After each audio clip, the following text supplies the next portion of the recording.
Good evening. This is Avraham Shira from Eretz Israel. This is the third part in a series that we're calling Time Travel and the Haggadah.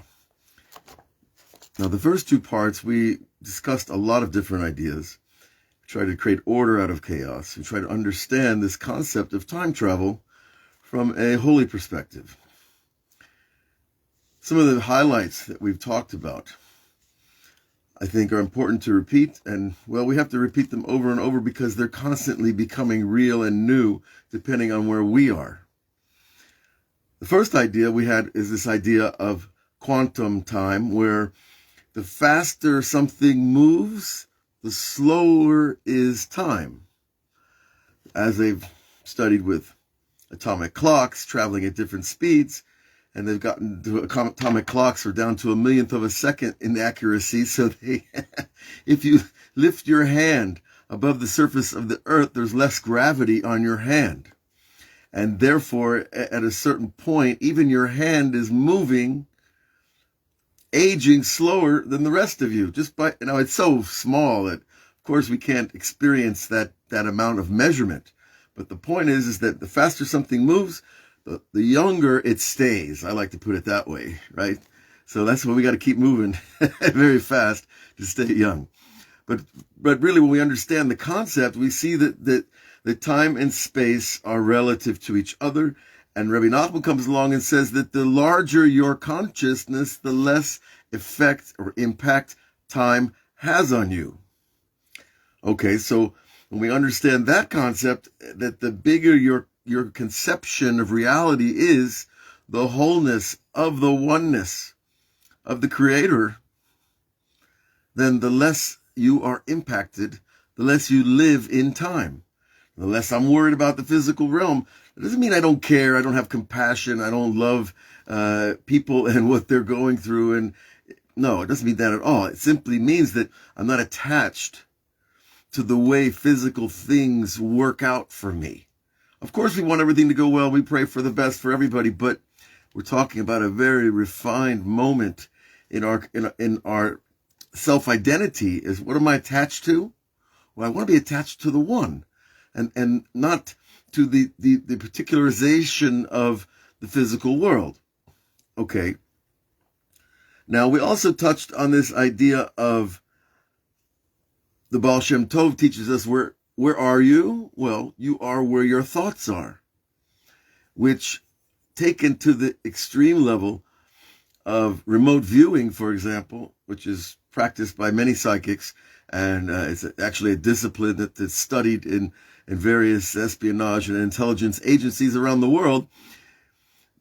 We see that a person's mind can detach from this realm and rise to a higher realm and travel forwards and backwards in time and see things. Now, so what's the difference between what they do for the KGB and what does a rabbi or a holy person do for Am Yisrael? Is because he's not traveling around to see the civil war or to see the Aronim hiding the Aron HaKodesh, which certainly would be an important moment in history when that happened, in the times before the destruction of the first temple. So, the difference, of course, is who are you working for, right? Are you working for the KGB and the CIA, or are you working for God? And that's going to affect your ability to focus your consciousness and your ability to travel forwards or backward in time. Now, most people are not going to be pursuing or seeking such experiences, but you have them when you dream. You can have them when you pray. It's just depending, again, on what God needs us to do for the sake of our fellow Jews, for the sake of fulfilling the Torah, for the sake of His name, right? To do something for God's reputation is considered, the highest thing that a person can do. Okay. Now, another concept related to the quantum relativity idea is that, if I'm aged slower because I'm moving faster, and if at the beginning of creation, after what they call the Big Bang, which was the Shira, we called it the Shvirat Kelim. There were two main Shvirat Kelim, one in the beginning, when God created the world, and one when Adam and Chava ate from the fruit of the tree of knowledge, which of course is the idea of duality itself. Those were breaking of vessels that led to the physical realm. Now, but if we see that, wait a minute, if I move faster, I age less. At the beginning of an explosion, the material is moving faster, then it's aging slower. So when the Bible tells us that Noah was 930 years old when he died, well, maybe creation was moving faster, so he aged slower, so the measurement of his time was less. And a man can live to be 930 years old. Not that he would want to be. That takes a lot more perspective to think about. Because, you're going to be alone very quickly after you turn to be 100, 120, and everybody you know, including your children, even your grandchildren, are going to be gone. God forbid. But to get some perspective of this compass of measurement of time. Okay, tonight, where do we begin with all of that? Well, we begin at a very important moment in history, the moment when God came down on Mount Sinai. God came down on Mount Sinai. Timelessness came into time. And it changed reality. And, of course, the Midrash says that every person there at the mountain experienced what Ezekiel, the prophet, experienced when the heavens opened up and he saw the chariot, which is, of course, a word that represents the transcendent movement of the mind from the physical to the spiritual. So every Jew saw that whole structure of the chariot of that divine movement.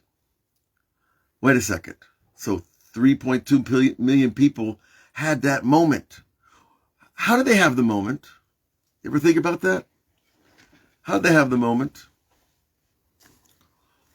Well, the first thing is we're told also by the sages that they came out of their bodies and died.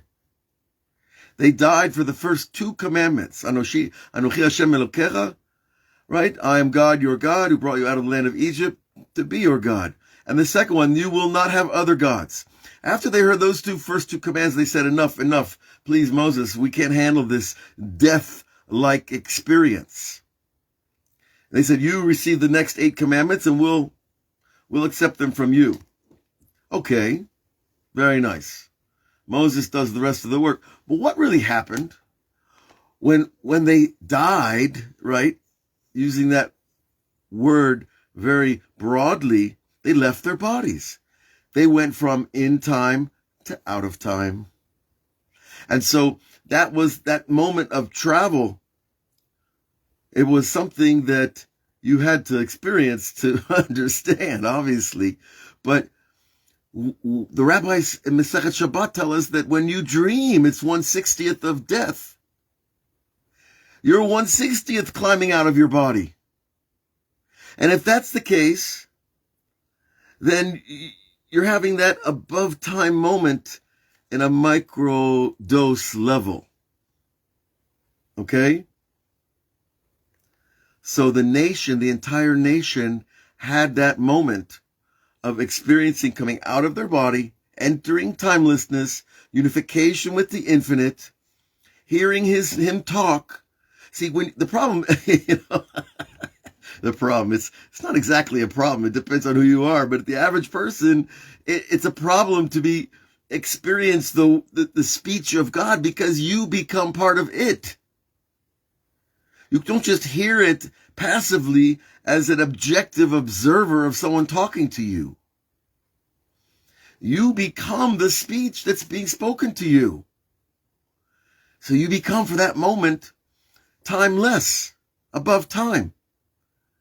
Which, for a real dearth, sorry, that's a fancy word that I think probably Charles Dickens used or somebody like that, a real dearth of definition, understanding what we call death is just a transition. We need to drill that into our consciousness because the world is selling us death all the time.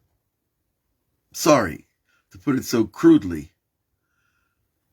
But if you look at Hollywood, if you look at media, behind most of the stories, there's either the fear of death, the potential of death, the idea. Every news story that covered a war is arousing that point in us. But when we understand death from this level of being at Mount Sinai and receiving the Torah and being out of your body for 2 commands and saying, okay, that's enough for me. I experienced that. That's enough. Whereas Moses, we're told he could go in and out from that transcendental level at will. And so could Elijah the prophet. And so could Adam after he repaired the sin. And that takes us to another idea, which is that the sages teach us that 3 people saw from the beginning to the end of time. Adam, the first man, he was shown what would be in the future. And Jacob, he was shown the absolute perfection and completion of Am Yisrael, which was coming out of him. And of course, Moshe, who is Mashiach, also was shown the future world in its perfection and completion, the end game. So this is the idea of seeing from the beginning to the end of time. It's not simply seeing from the first Big Bang or the second Big Bang or what in Kabbalah is called the Tzimtzum Rishon, which is the first contraction of the infinite light, which had nothing to do with any bangs, right? That's you have to get the PhD in physics to know. The Kabbalah says before there was any breaking of vessels, there had to be vessels to be broken. Of course. They don't ask that question in the university where I studied, but okay, that's fine. They're not learning Kabbalah either. But when we understand that the first moment of creation was the contraction of the infinite light, then we go back much deeper into time.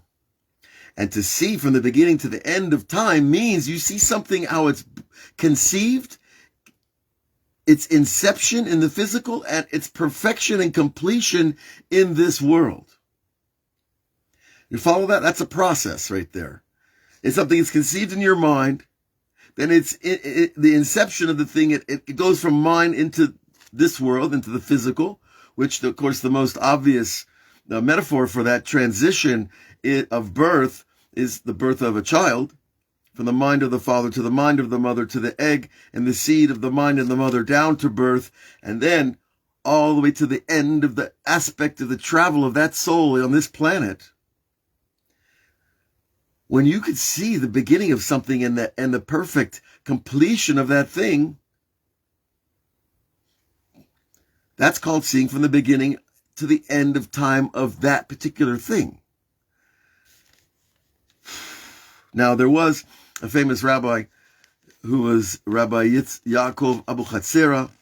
He lived 175 years ago, give or take, right, in Morocco. He is called Abir Yaakov. He's one of the founding fathers of the great family of Abu Chatzera, Baba Elazar, Baba Sali, Baba Meir. There were many up until the last generation. There's still today Rabbi Baba David. He's not called Baba David. I think he gave up on the title.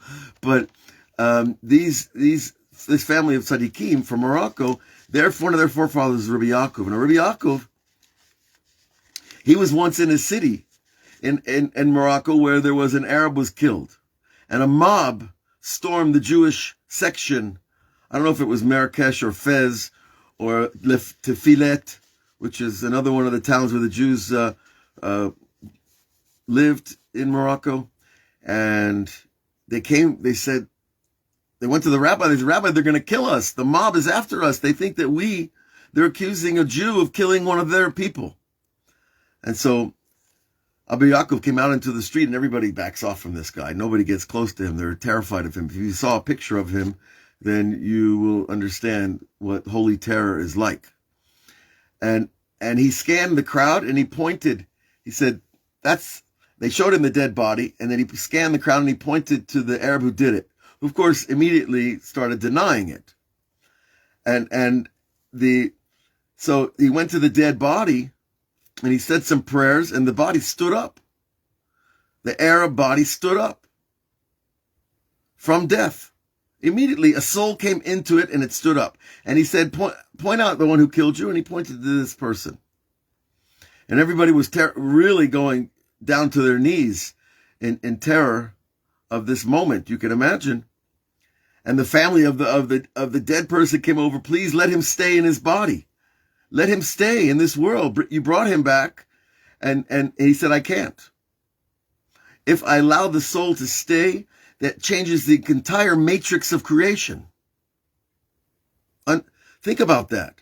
In other words, God is so perfect, everything is so perfect, that if you add one soul that was supposed to leave its body at a certain time, and you want to change that moment and give that soul more time in history,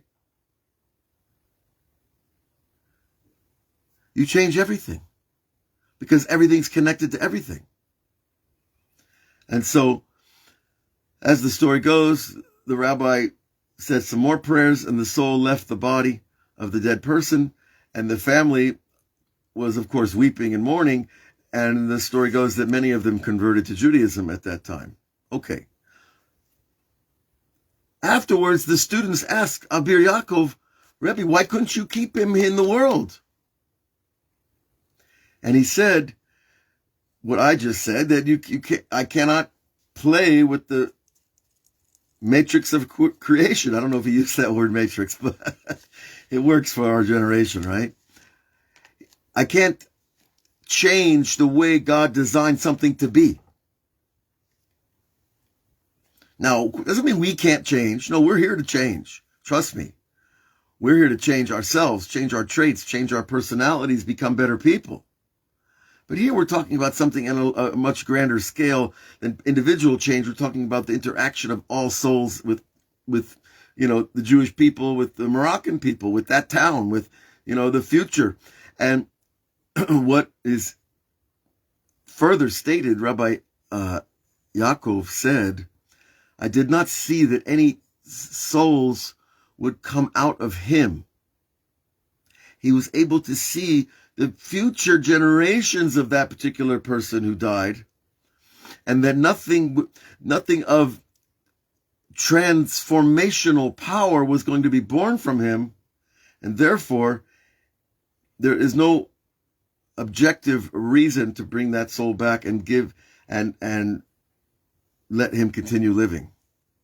Now that sounds pretty judgmental for a human being to make that judgment. But we're talking about a human being that has the power to bring a dead soul back into the body in the first place. Then he has the power to see the future of the soul. And that's the point of the story, my friends, is that a person at this level, like Adam, like Mashiach, like Moses, like Yaakov Avinu, had this ability to see something from the beginning, its inception, until its completion and its perfection in this world.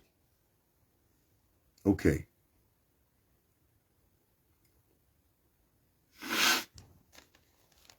Now, a few other examples we have of this idea of time travel in the Torah, and it's subtle, but I think if you hear it and you see it inside, especially in the Hebrew letters, which are not just letters, but holy vibrations of energy.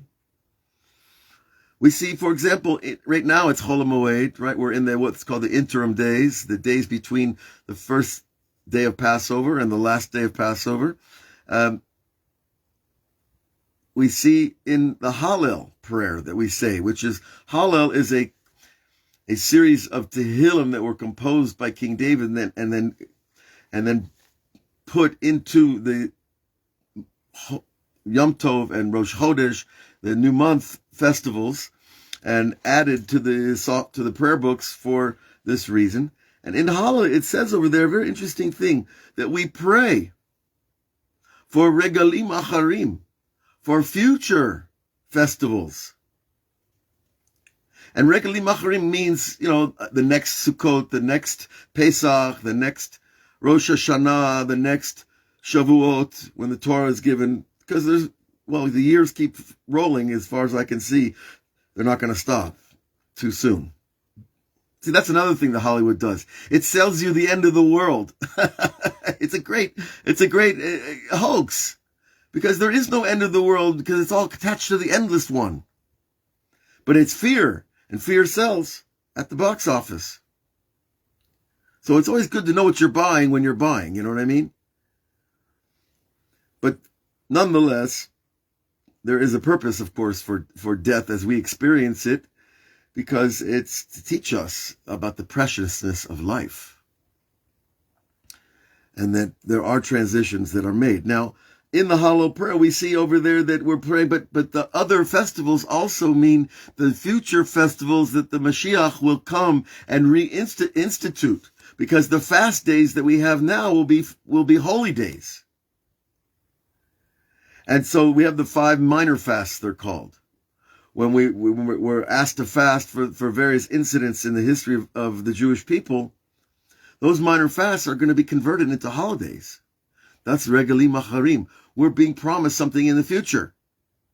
We're praying every time we say Hallel or read the book of Tehillim. And it says over there that we're looking forward to rebuilding the temple and bringing new sacrifices in joy. Now, the sacrificial level is an issue unto itself. People don't like to think about that. Sacrificing animals is not a particularly pleasant thing, because, first of all, we're so removed from the life and death process of animals, which back in the day, they lived that every day. They were all actually birthing, they are all ranchers and farmers, so they had their own animals. They saw animals being born and dying all the time, and they had to sacrifice their own animals to eat. So they had a different relationship to an animal. And nowadays it's so removed from us that it's the idea of taking an animal and putting it on an altar for my sins is like, I think I'd rather just go up there myself, pay the price myself. And that's why we say, Parim l'shalem sfatenu, that the rabbis remind us that the prophet said already thousands of years ago, with our lips we will pay our debts, our sins, if you will, right? With cows, our lips will be the purveyor of the spiritual transaction that needs to take place by a sacrifice. Because that's all a sacrifice is a spiritual transaction, so that I can stay alive in my body. I have to give something to God because I took something that I shouldn't have. It could have been, God forbid, it could have been life. A person could take money. A person could do any kind of sin is taking life. And so we have to return life. And that's really what a sacrifice is about. It's this conduit of this material. It's not material, but it's like a material transaction. Okay, but it's a spiritual transaction. Okay. Anyway, but we're praying that in the future there will be these sacrifices. Rav Kook writes that there will only be one, which will probably be easier for everybody. Now, we're also praying for the joy in this new level of the third temple, and also eating from the new Passover offering. So you see, people are still going to be eating meat, at least ceremoniously, in the Messianic age. Not everybody's going to be vegan, although vegan is a very high level. And Rav Kook himself was a very very dedicated vegetarian in his own way. I don't think it was a political issue by him. I think he had some other spiritual insights. And we're also going to be singing a new song of redemption. That means a new song means it needs to be written, folks. In other words, we're looking into the future. When did this happen last time? It happened at the splitting of the sea, when they came out of the sea, and then Moses sang Az Yashir Moshe. Now we're going to cover this song in depth on our Erev Hag class that will be Thursday afternoon, Israel time. And hopefully we'll be broadcasting from the tomb of Rabbi Shimon Bar Yochai in Meron, and because we'll be spending the holiday there. And we're going to look at this Az Yashir song, which commemorates the splitting of the sea, that great miracle. But it also is an amazing moment in Jewish time because everybody sang the same song and nobody had the music sheet. Nobody had the lyrics because it was a national moment of divine inspiration where everybody sang the same song at the same time in praise to God for that miracle. Now, we'll talk about that in depth on Thursday afternoon. But this new song, this redemption, is not just the redemption from Egypt or the redemption from San Francisco or the redemption from South Africa. It's the redemption from our body, from the tyranny of our bodies that prevent us from seeing the things that we've been talking about tonight.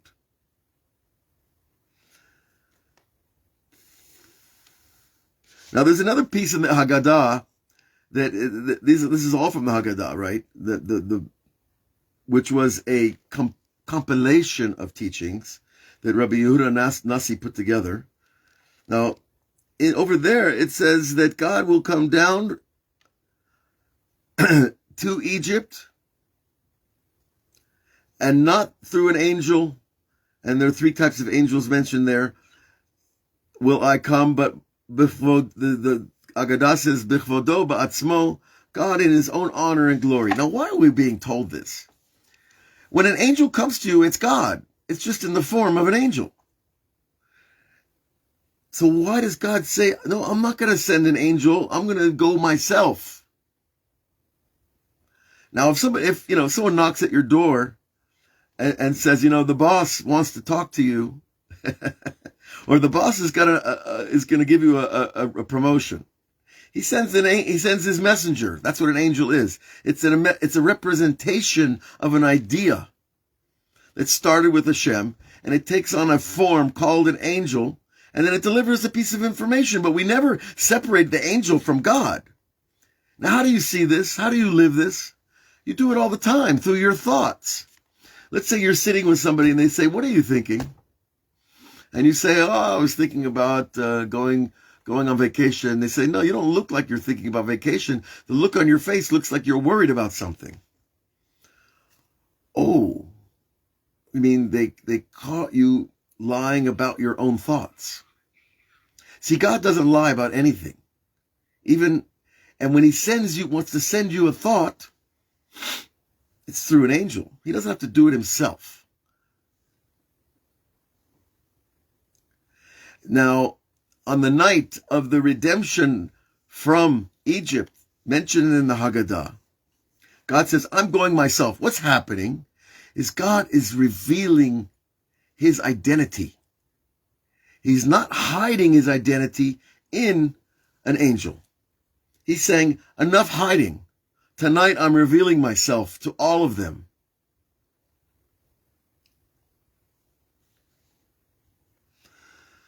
So it's a great level, obviously, to be visited by an angel, but it's even greater when the one who's sending it reveals himself to you. And this is what the prophets had. Most of the prophets had certain angels that were revealed to them. Abraham, had the three angels that came to him before the destruction of the city of Sodom and before he did the first circumcision. And before his wife got the word, Sarah, that she would have a baby. So those were all angels. But eventually God revealed himself in totality. Not just a thought, but the entire being. And that's what happened at Har Sinai, at the mountain of the giving of the Torah, which, we'll have to work. We have 50 days ahead, 46, a few more weeks ahead of us before we get there. But still, I think we have to relate to this concept of the revelation of identity, because it helps us understand the mechanics, the spiritual mechanics of how these things work. And that should build our faith in what we're doing. Right? Okay.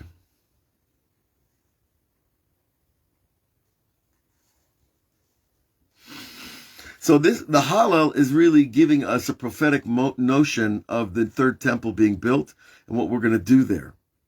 And I just wrote in my notes here a question that I'm going to leave up in thin air, and I'll let each of you answer it. But, the third temple is going to be a structure of awesome glory, of honor, of respect, of reverence. And I asked myself, am I really at that level? To get in my car and drive downtown in Jerusalem to enter the third temple? Do I have that level of reverence? So maybe we need the reverence for the idea before we get the idea. Okay? Let's think about that. And that's really true with all blessings.